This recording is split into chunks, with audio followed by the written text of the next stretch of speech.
But David can't be in the bed by himself. Amen. Yeah. So I need me a Bed-Pt3. I didn't want to ask nobody. Okay, she didn't make it to church today. Who was going to be offended, so y'all got to use your imagination. Can you say amen? And he's laying right here, and he's laying with the Bed-Pt3. Y'all ain't saying amen. And it looks like, can I preach to somebody? Because it looks to you like there's only two people in the bed. Amen. But I want you to understand that there's some other people that are in the bed as well.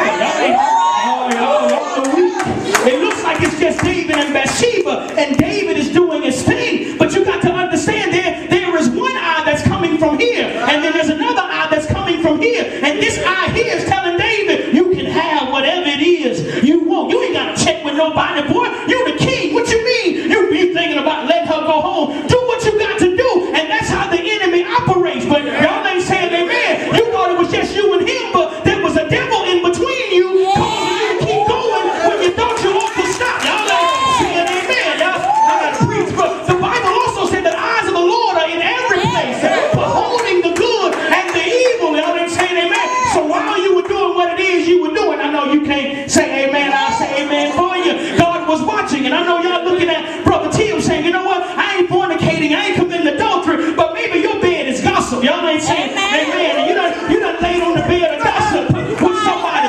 Maybe your bed is lying. Y'all ain't saying amen. And you done laid on the bed of lying, but something happens while they're laying there.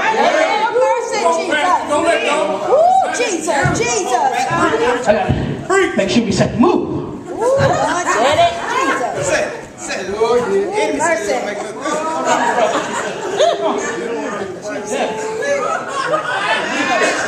Get it right. Yeah. On the side of the bed. That's what. I don't want us to lay here if you ain't here with me. Some of y'all got it. And get the music right, don't you? Right. You don't just rush in, do you? You get the music right, don't you? Yes. So your song, you know your song. Your song, yeah. Not the one he sings. Yeah. You are right now.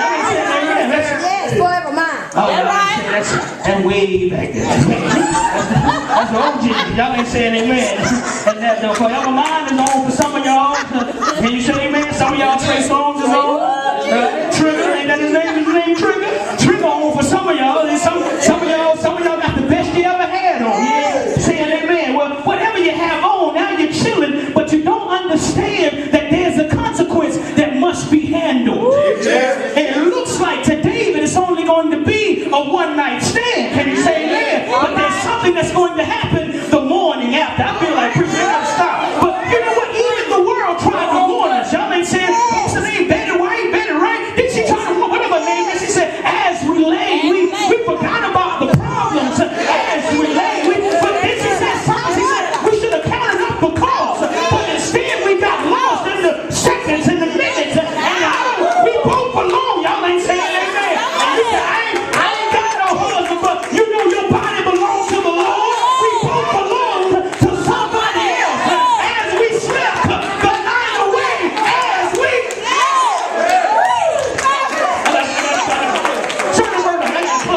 I gotta get done. But here's what you got to see. What you got to understand is there is a cause for sin. And even though the bed looks real comfortable and the bed looks real good, there is always going to be a morning time. One or two things, I gotta close. One or two things are going to happen in the morning. Can you say amen? You can get out of the bed, David. Don't go too far though.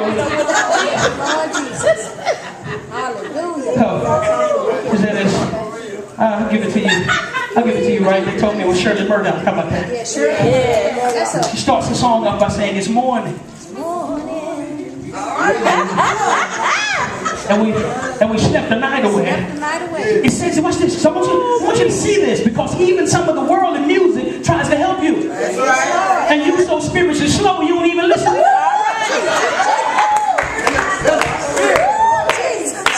She said, you know what? We've stolen this moment.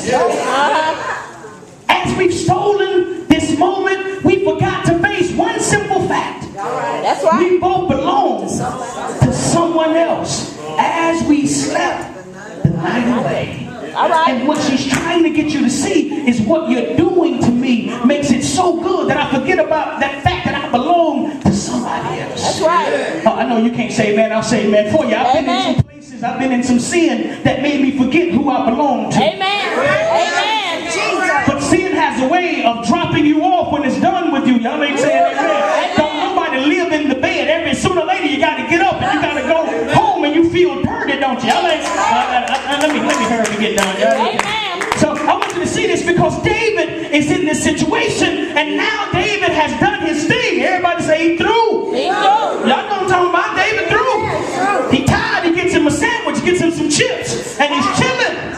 And the enemy or the army is at war for about a month. And then he gets a word from Bathsheba. Bathsheba says, David, I'm pregnant. Mercy.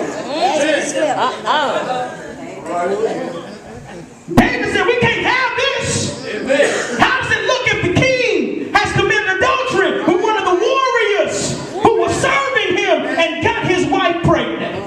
So David said, what can I do? How can I fix this? You know what? Sin always causes you to go lower than you anticipated to go in the first beginning. Y'all ain't saying amen. I used to have a thing that came on TV when I was a child. It said if you tell one lie, you got to tell another. Every lie you tell leads to another. And so you keep lying and lying and lying and lying. And when they find out the truth, it's going to be very harsh because you done told 100 lies and you can't tell 100 lies and be able to keep up with all of them. Eventually your lies are going to catch up with you. And that's the same way it is with sin. Eventually it's going to catch up with you. David said, how can I fix this problem? I got to preach and go home. He says, what do I? He says, get Uriah off of the battlefield. Amen. Bring Uriah home. Amen. Uriah comes in, he says, yes, king. He says, I got a command for you. Yeah. Go home and lay with your wife. Amen. Uriah says, I will not. Because I got brothers on the battlefield. Amen. They can't go home and lay with their wife. Uriah has more integrity than his leader. You better preach. Somebody should say, I said he's got more integrity than his leader. Uriah's living righter than the pastor. All right now. He said, I won't go home and lay with my wife when my brothers can't go home and lay with their wives. David says, come in and let's drink, brother. Get Uriah drunk. Send Uriah home. Uriah makes it outside the king's door and he falls asleep right there. He says, I'm not going home. All right. Amen. David said, I can't convince Uriah to lose his integrity. So put him on the front line. All right now. So I got to get rid of this problem. All right. Put him on the front line. And what's going to happen is send him out into the heat of the battle and make sure that Uriah does not make it back. Amen. And David does all of this. Uriah is killed and he gets the word that Uriah has died and David is excited. He says, you know what? Let Bathsheba mourn, and when she's done mourning, bring her to me. Because Daddy gonna take care of you, baby. You know what? You ain't got to worry about nothing now because I got you and it looks real good for them, but you have to remember somebody else was watching even though they didn't realize it. God has his eyes on the scene. Y'all ain't saying amen. And God sent somebody by the name of Nathan. Y'all ain't saying amen. And the prophet busts in the house. And the prophet says, King David, can we talk for a moment? And King David says, yes, we can, Nathan. And he says, you know what? There was a man that had 100 lambs. And there was one man that had one ewe lamb. And the man that had